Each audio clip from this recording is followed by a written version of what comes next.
और आए रोज़ इस वास्ते निकलना ये भी अच्छा नहीं।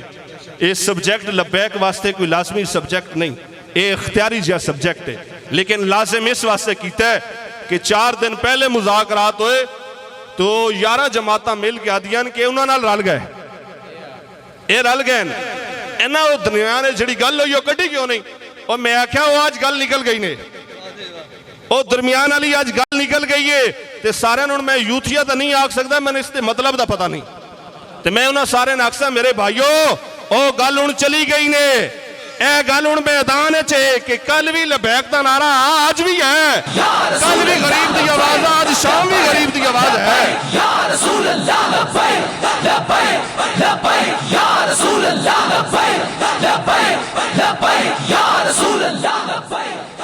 और आखिरी अल्फाज यही है कि अल्हम्दुलिल्लाह गरीब अज भी मजदूरी की है, गरीब अज भी मजदूरी की है, और उस गरीब की खिदमत वास्ते लबैक स्टेज पर भी ये सामने भी है कि नहीं।